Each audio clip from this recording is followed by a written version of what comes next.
And now allow me to introduce our second plenary speaker. He is Professor Dr. Arif Altun. He is the Professor of Computer Education and Instructional Technology at İCETR University. He has been a visiting scholar at the University of Wisconsin and Harvard University.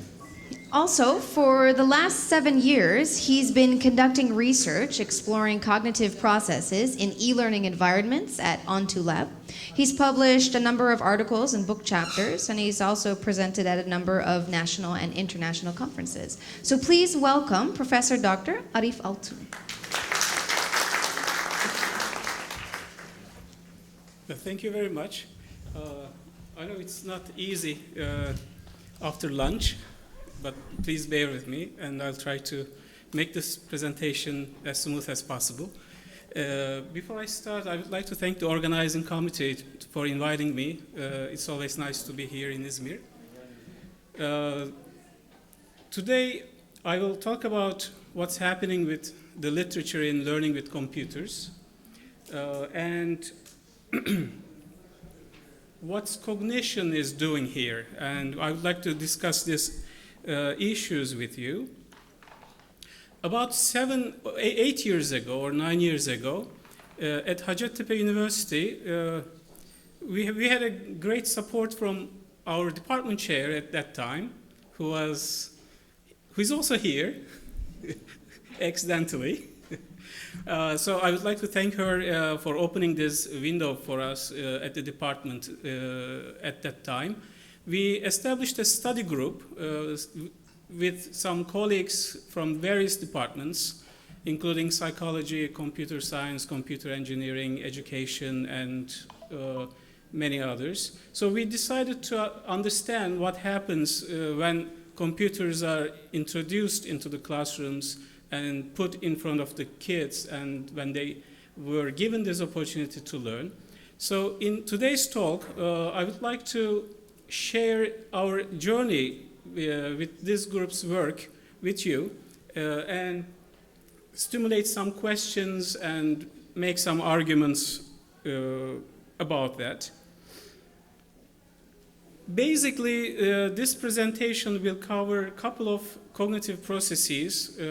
I will talk about some pattern recognition process, some memory work we conducted, attention-related studies, levels of processing and instructional guidance, and if we have time, I will also touch upon some issues that we observed when we looked at the spatial orientation in web-based e-learning environments. But before I go there, I would like to ask you what you think when you hear those statements.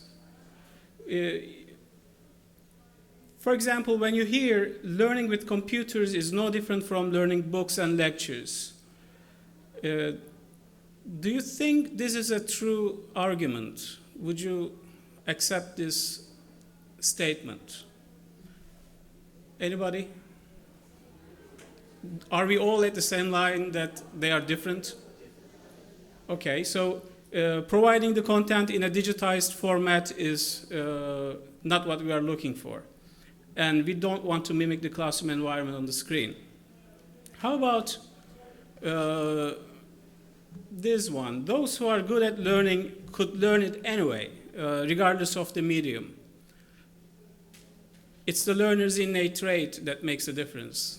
Anybody who would think in that way? Sometimes, okay. What about this? I'm trying to push it a little bit further. One learns, at least in part, through online learning if students are provided control over time, place, path, and or pace. How about that one?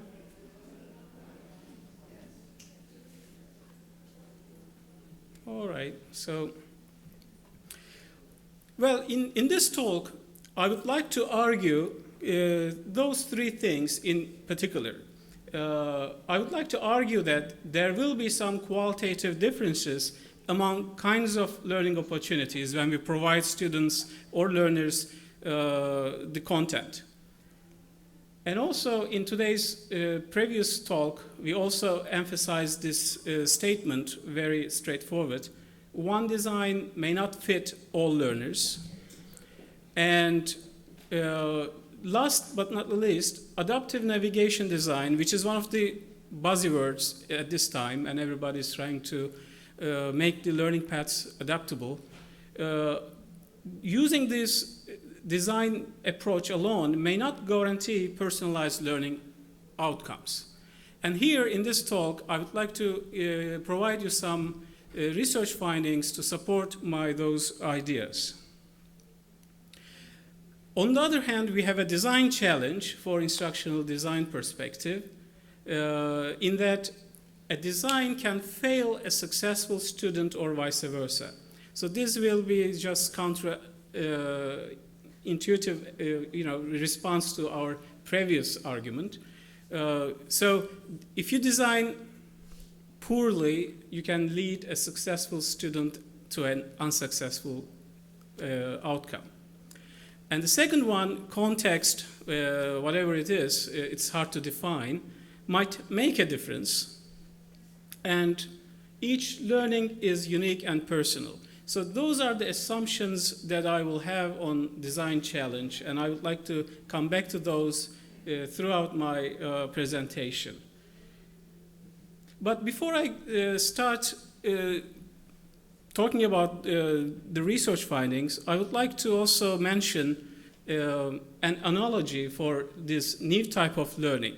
And we are all experiencing a new medium for about 15 years by now, providing learners a lot of learning environments, thinking that they will survive and they will benefit from it.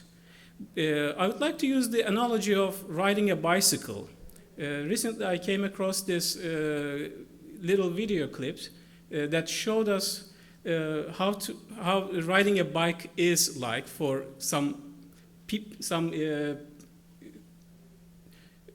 let's say, someone who knows how to ride a bike.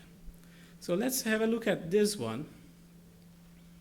For instance, this guy, I offered him $200 just to ride this bike 10 feet across the stage. Everybody thought he could do it.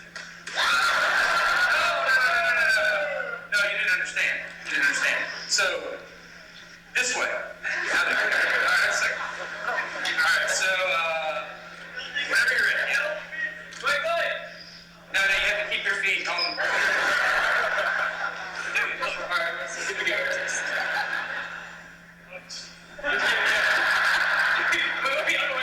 Like, you gotta start rolling at least. And go.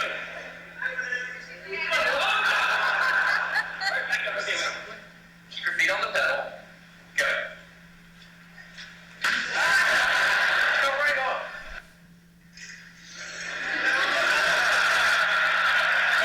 Just keep your feet on the pedal. Yeah, come on. All right, one more time. Once you have a rigid way of thinking in your head, sometimes you cannot change that, even if you want to.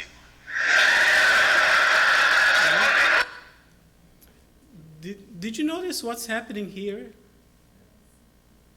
there something wrong with the bicycle? There's something wrong with the bicycle, but it's a bicycle, right?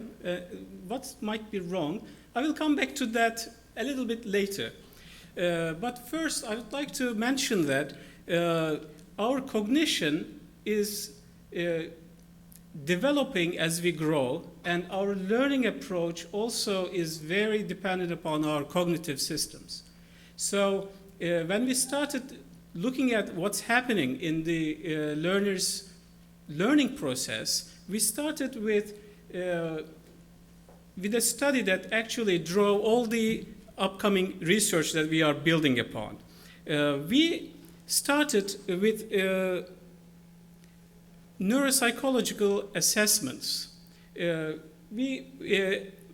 is a kind of flow. Everybody tries to change everything into digitized format. We have books, let's turn this into digitized formats. We have videos, let's turn this into digital format. And same thing happened with neuropsychological assessment tools. They were on paper and pencils, and they wanted to transform this into digital format so that it will be, have more up-to-date and, using recent technology. Those neuropsychological assessments are used to determine the strengths and weaknesses in one's cognitive functions, such as memory, attention levels, language abilities, and etc. Going with the flow, we decided to design a study with some colleagues in the psychology department to design a digitized format, and we transformed those paper and pencil forms into digital environment, and we wanted to see what are those personal strengths and weaknesses we would like to understand, and if we wanted to compare those paper and pencil with computer ones, what's going to happen? So that was the initial thought that came out of this study group's work. And this was a tedious process in many ways. First, each student had to be tested individually. So we don't give the test in groups of 20, 50, or 100. We picked each student separately, and we provided them this kind of environment. On the one side, we had the test giver, and on the other side, there was the test taker. So it was a very controlled environment. And these tests, as I mentioned before, were measuring the basic cognitive functions that we are built upon in order to perform an action. Those tests were, I would like to mention about those tests briefly. One was the line orientation test. This test was measuring one's spatial orientation skills, and it will show you whether you can understand the direction and the, if you look at the upper part, you will see 2 lines, and in the bottom line, you will have 11 different directions. The test taker's job was to show which number this line was corresponding to. In our brain regions, those regions which become active when you perform this test shows the strengths of your spatial ability. So each student took this test from the computer and from the paper and pencil versions. The other one was a memory test. This is called Enhanced Cue Recall Test, which is heavily used by neuropsychologists to understand one's cognitive functions in recalling previously studied content. And this is again a sample screenshot from the test taker's perspective. So we were providing them 4 figures. I just blurred them here. In the original one, they would see those pictures very clearly. And we were asking them to remember those pictures after they are exposed to those pictures. And you give a cue to make them recall better.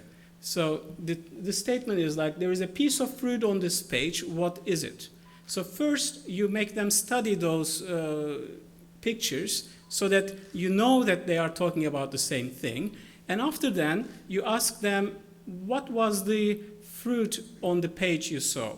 So they were supposed to tell you it was grape. So first they study, and then they were tested. Again, this test was given both in paper and pencil and in the computer one. So our expectation was that we would get the same results so that computer ones could be used instead of paper one, because it's easier to grade, it's easier to administer, so that it will make the test giver's job easier. But what happened? Well, in one test we observed a correlation, but in the other we didn't. And when we provided the paper and pencil test and the computer one, we saw the difference in the completion time. And also their mean scores changed. When you look at the mean scores, those who took the test in paper and pencil scored higher. But was it significantly valid? So we also looked at the comparison tests, and we noticed that there is a difference between modalities.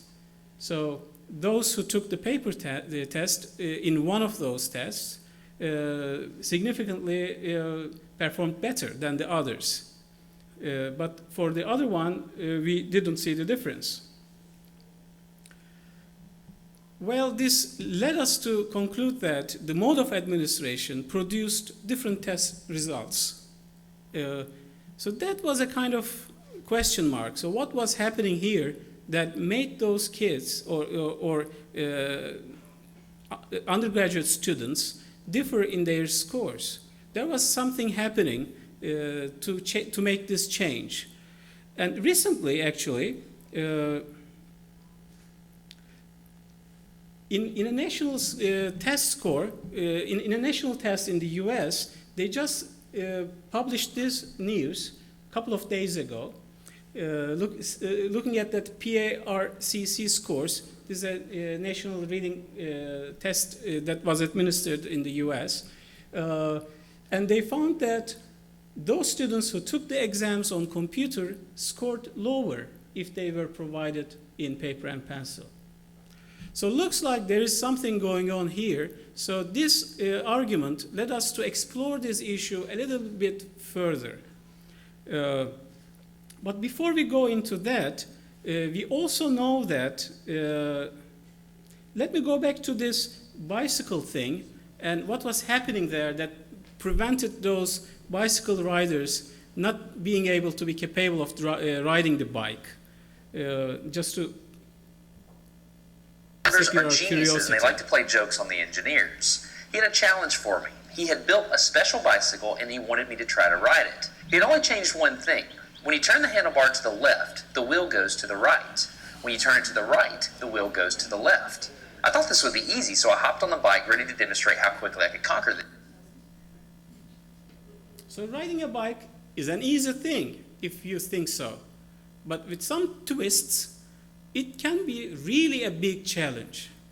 And I wonder if this is happening when we provide the tablets or PCs to kids' desks. So we are tweaking a lot of things, but what's happening there is question mark. But we are lucky. Why? We are told that our brain has plasticity, so we can adjust to it.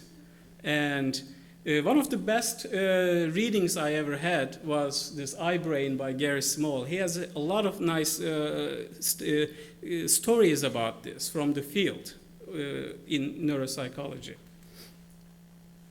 So the basic questions we pose can be summarized like this.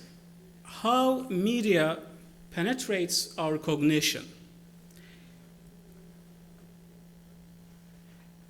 If the message is there, so we as teachers always believe that we are providing the message, how much of it is received or processed? How can we know that? And does it treat, fair or equal to all learners? And maybe more important than all of those, what about the developmental issues? Since the focus of our studies are basically for the university level students, I'm not going to talk about these developmental issues, but my focus will be basically on undergraduate level students. Just to show you how this brain plasticity works, I would like to have you watch this another one, about 1 minute. Please bear with me. It was a personal challenge. I stayed out here in this driveway and I practiced about 5 minutes every day. My neighbors made fun of me. I had many wrecks, but after 8 months, this happened. One day I couldn't ride the bike and the next day I could. It was like I could feel some kind of pathway in my brain that was now unlocked. It was really weird though. It's like there's this trail in my brain, but if I wasn't paying close enough attention to it, my brain would easily lose that neural path and jump back onto the old road it was more familiar with. Any small distractions at all, like a cell phone ringing in my pocket, would instantly throw my brain back to the old control algorithm and I would wreck. But at least I could ride it. My son is the closest person to me genetically, and he's been riding a normal bike for 3 years. That's over half his life. I wanted to know how long it would take him to learn how to ride a backwards bike, so I told him if he learned how to ride a backwards bike, he could go with me to Australia and meet a real astronaut. Are you going to give up? Go ahead. This is how it starts. Look at this. This is such a big deal. Get up, you got it. But did you see his brain get it? So he, in, how many weeks have we been doing this? 2 weeks? In 2 weeks, he did something that took me 8 months to do, which demonstrates that a child has more neuroplasticity, am I even saying that right, than an adult. It's clear from this experiment that children have a much more plastic brain than adults. That's why the best time to learn a language is when you're a young child. So this was my analogy. And if you let the kids explore, they will learn it quickly, for sure. But for adults, for us, it will take a couple of more months. But we managed to it because our brain has plasticity. With our study group, we decided to explore to fail those successful students, if we could. Or could we manage to do it? So in a series of research, we wanted to see how design affects the cognition and how this process changes the outcomes, learning outcomes. So far, we talked about the context and how it shapes the process. We talked about brain plasticity and how it changes over time, and also design issues. So even if you know how to ride a bike, a good designer can fail you. And as you saw it, it's real. And exposure to practice produces learning, different learning performances at various strengths. But is it true for our using cognitive resources? So those are all motor skills, that you can think that it's different when you think about the brain. So let's look at some research, what's telling us. In one of the research we conducted, we wanted the learners to identify the phases of mitosis from a microscope view with two different background colors. So basically, we changed the microscope view in terms of the background color. I will show you in a bit what it looks like. And we observed the learners' eye movements when they were looking for this specific mitosis search. And we put the students with prior knowledge high and low groups, and also we asked them whether they had exposure to microscope view before this study. So we controlled those environments and we provided them this task. So their task was to look at each specific screen and to show which phases they could observe when they were looking at those microscope views. And they were supposed to check that applies. And the result was something that we didn't expect. Their fixation to those areas where those mitosis existed changed when the background color changed.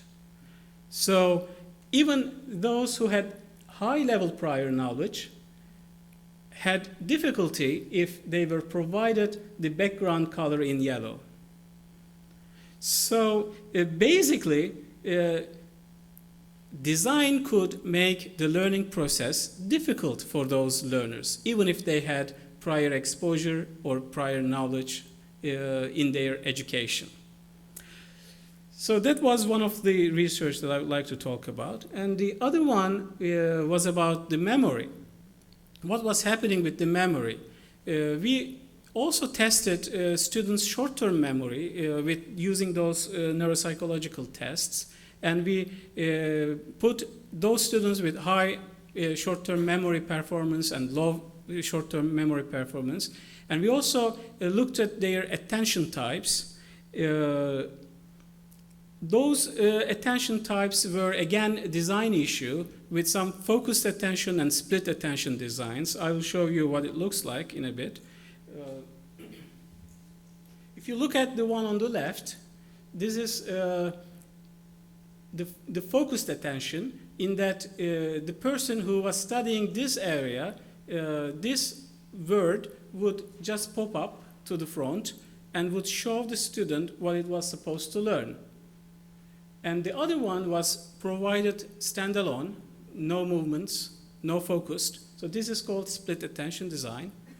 And we wanted to know whether different short-term memory span students, the high, medium, and low, would perform differently or similarly in those environments.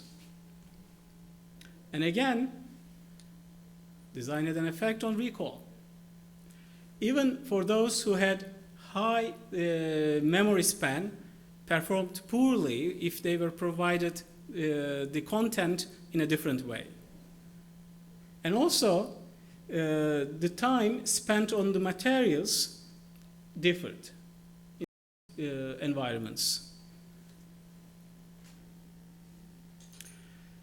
Another memory type we explored was the object location memory. The object location memory is our cognitive resource which make us recall the places of the objects in an environment.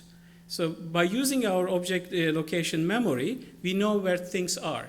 And this is different from person to person. Some persons could remember better, but the others may not be good at this object location memory.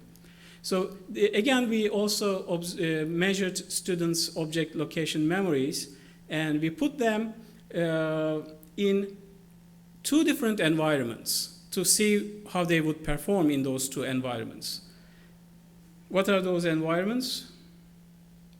You would guess. One is three-dimensional navigational area. The other is two-dimensional area. In the three-dimensional view, students are given the option to use their mouse or their arrow keys to navigate in the environment. And in the static one, it's basically a web page. They could click on the links, and they would travel in the hyperspace.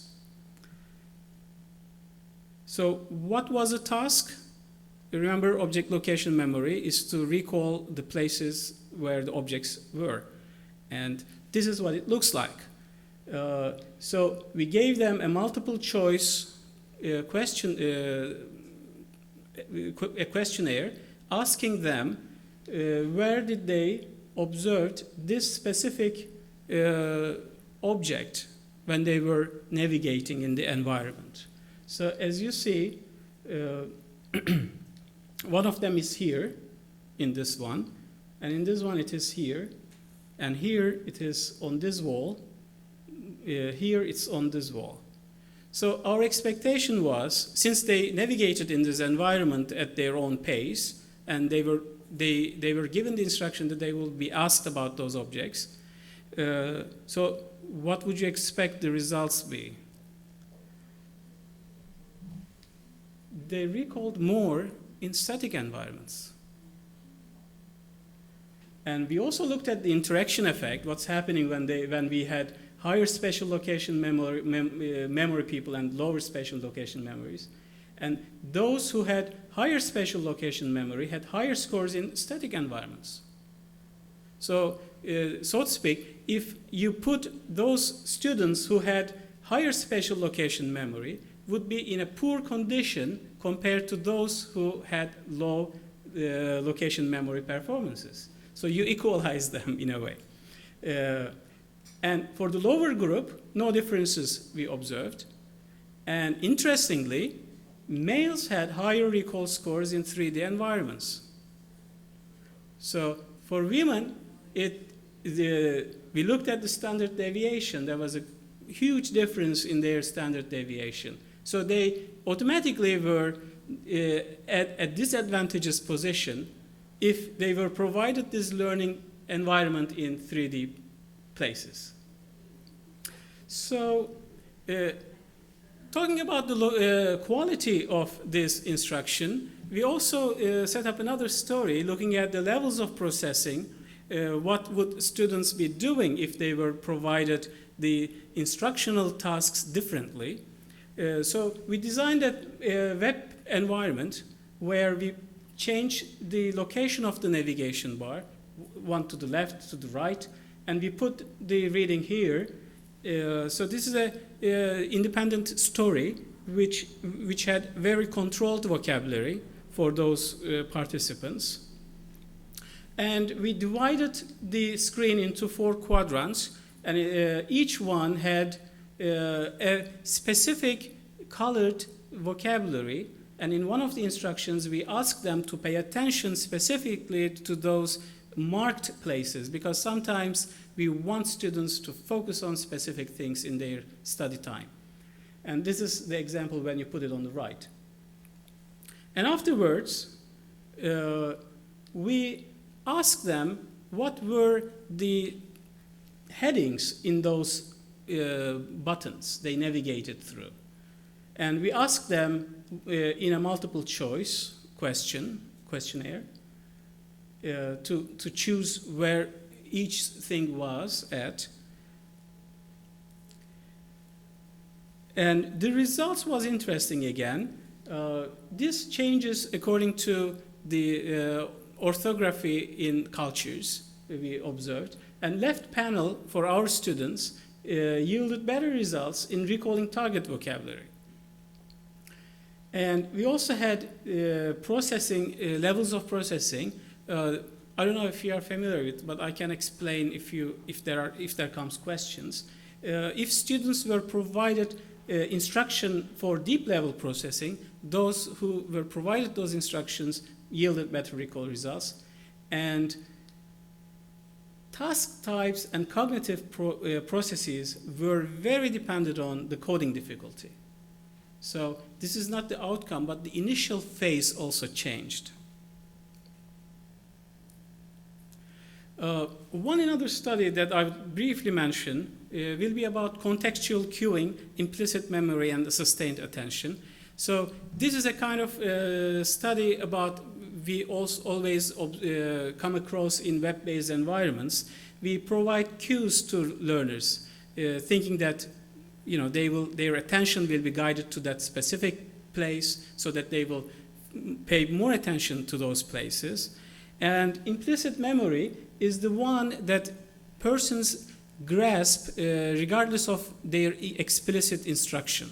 So regardless of what you tell them, they will grasp something that is beyond their instructional framework. But they will get it in one way or another. And this implicit memory is not dependent upon attention, but we also wanted to see whether if they paid attention, they would think better in that way. So that's why we put attention levels as a variable here to observe. Here, sustained attention is our ability to direct and focus our cognitive resources on specific stimuli, whatever it is. And we used 2 different cueing mechanisms here. One was contextual cueing. This is the manner in which the human brain gathers the information from visual elements and their surroundings. And these global properties of an image can prioritize objects and regions in complex scenes for selection, recognition, and control of action. And I also talked about implicit memory. We gathered some eye tracking metrics with 18 participants. We looked at their first fixation time, how much time they spent by looking at it, and how many times they fixated, and how long it took. So the sustained attention level is measured by another assessment tool, which is called multi-object tracking paradigm. Here you see 8 different balls, and when the task starts, you ask the person to follow the numbers of dots that are filled like this in white. And first there's only 1 filled ball, and then it becomes 2, and then becomes 3, and then 4. as you can guess, the more balls you have, the more difficult the task will be. So this is the hardest one, and the one ball will be the simplest task. And then the balls start to bounce in the space, and the task is to follow those balls with your eyes, and they stop. And when they stop, all the 8 balls turn to white.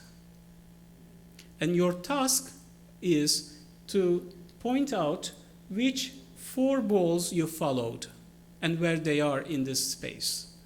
And this is a very powerful test in understanding person's sustained attention levels. It shows you how much you can sustain your attention at a given specific task. And this is a sample for static contextual cue. We provided those static cues to learners so that we direct their attention specifically to those areas. And in the dynamic contextual cue, in the first day of web-based instruction, we had a lot of arrows jumping around on the web. I still see in some learning environments as well. So we also provided those jumping arrows. They look static here, but actually in the original one they were jumping, showing this direction. And the implicit memory task was basically consisting of 72 words provided like this. So the task was to complete the word provided here with the first word that comes to person's mind. So if you provide the word here same as the reading material, you implicitly infer that the person probably got this vocabulary from their readings. And if they provide something different from the text, that means this is something that came out of their mind, so out of text. So the findings here was, again, this was not gender biased, so all genders produced the same way. And contextual cues had an effect on implicit memory performances. And again, static environment yielded more implicit memory performances. So if you provided those 2 different environments to those learners, if one design provided better result for all learners.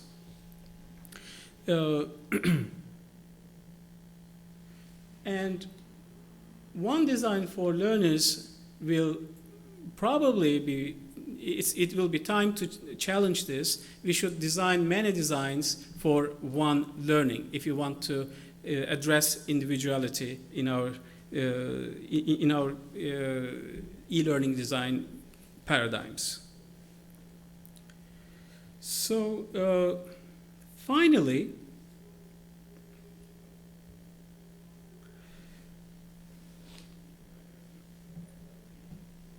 I would like to extend this work to open floor for discussions and questions if you have any. And I would like to give brief trends for further research. And if you have any questions or comments, please raise your hand and I will be happy to give the floor and interact with you about those questions. One of the topics we will need to understand more is about multitasking. I know you always observe either with your students or with your children, they do many things at the same time. They have tablets in one hand, cellular phones on the other, the book is open in the front, but what's happening here? What are the design issues in relation to memory performances? As I showed you earlier, there are many other research showing that participants' memory types are very dependent upon the way we provide the designed environment to those kids. And secondly, we are also witnessing a kind of a setting where users are distant from actual tools. There is when you are here, you are controlling something out there. Actually, we always talk about embodied cognition. We touch something, we hold something, we see something in front of us so that we can manipulate it. But what's happening if the things are not with you, if it is over there? There's a lot of huge field of medicine, for example, doing a lot of extraordinary work by using robotic arms. They don't touch, they don't see, they are using their robots from a distance, and they are trying to manipulate things, and this cognitive resource would definitely be different from actual settings. So this is another trend we need to explore more, what those resources are to understand better. And also, we actually never touched upon this, but it's equally important for me, the emotional development in learning. We now know that neither attention nor cognition is free from emotion. So these are networks that are tied together. And amygdala activation and its control is very crucial. And we need to explore more from design perspective. And also, I mentioned that I'm not going to touch upon the developmental issues, but I'm not going to pass without saying this. Starting from the early days, 7 months, 1 year olds, up to the university level kids, our frontal lobe is developing year by year, and exposing those digital media with different levels of light and stimulative tools, what is happening in this frontal lobe development? We will be able to tell this probably more as we develop more research about this. And what are those developmental trajectories? So far, there's tons of research started, and we will know about it probably in a couple of years. And maybe another thing is the group cognition.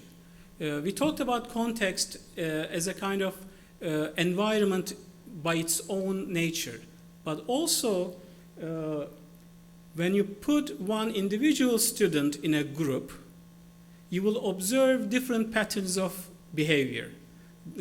As a teacher, you always observe this. You know, when you are together with the kid or the student, they are always wonderful, they say everything, but when they are in a group, their behavior may completely change. I don't say they change, but may change. So how members interfere the development of cognitive processes in digital platforms would definitely be another venue to explore. So these are some more foods for thought. And I don't know if you would like to add, please welcome, if you would like to comment on anything. Not least, if we need to train future teachers in a digitized world or for a digitized world, it will be essential to understand how technology, especially computer technology, is shaping us.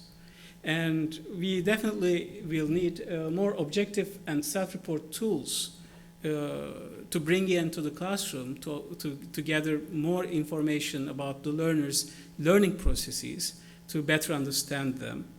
Of course, we will have some challenges on the way, especially translating this current research about this learning process into a curriculum or into a teaching environment is a big challenge.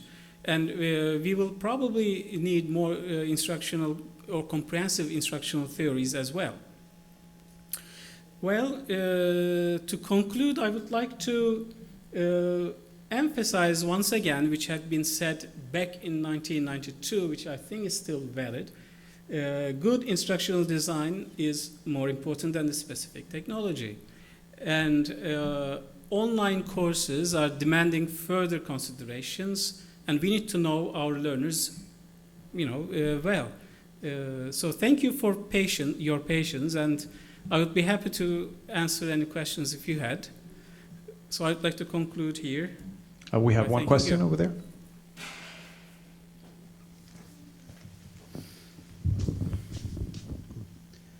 Thank you very much for this very influencing presentation, actually. It was very nice. My name is Osman. I'm teaching design. I'm a design professor, but basically my research interest is education, and specifically I'm working on learning, the process of learning. I don't know if we have an answer of this question, but maybe you can just actually give us some clues about this problem. Coming back to the bicycle example,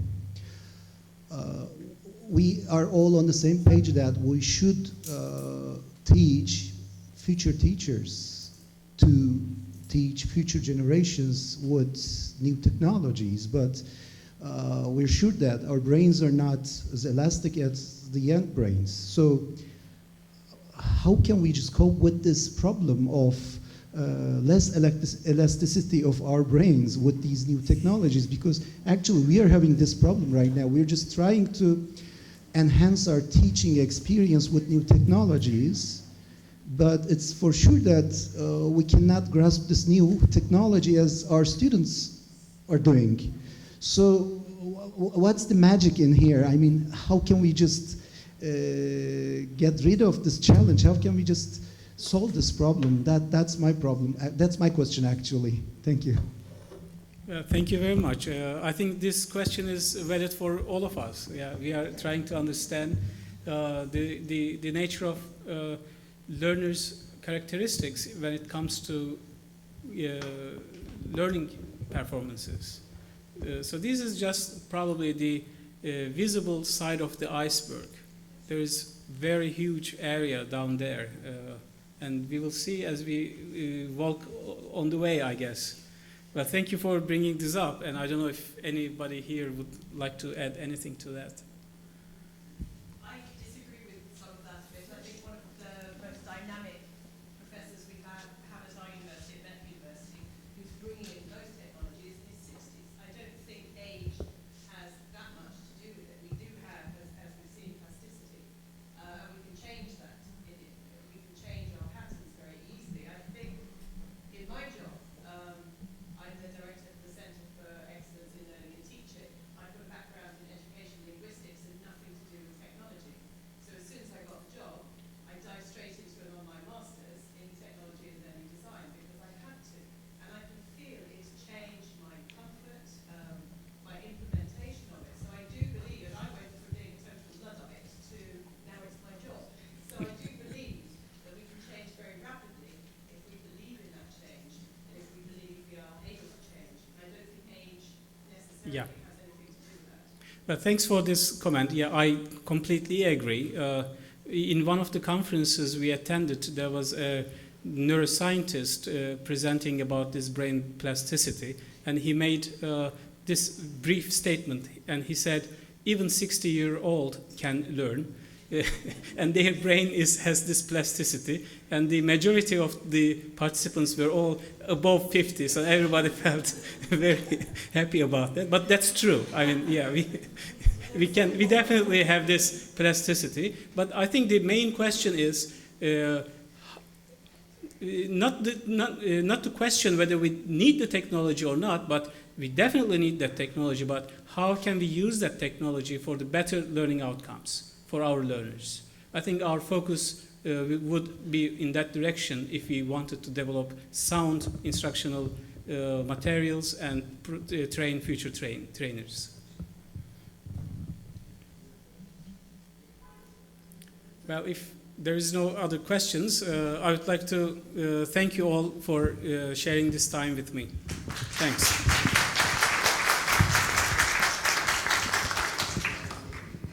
Thank you, and we have something for you. Some gifts. Thank you very, very much. Very, very much. This is for you. Thank you very much. Thank you. Mm-hmm. Yeah, this is for you.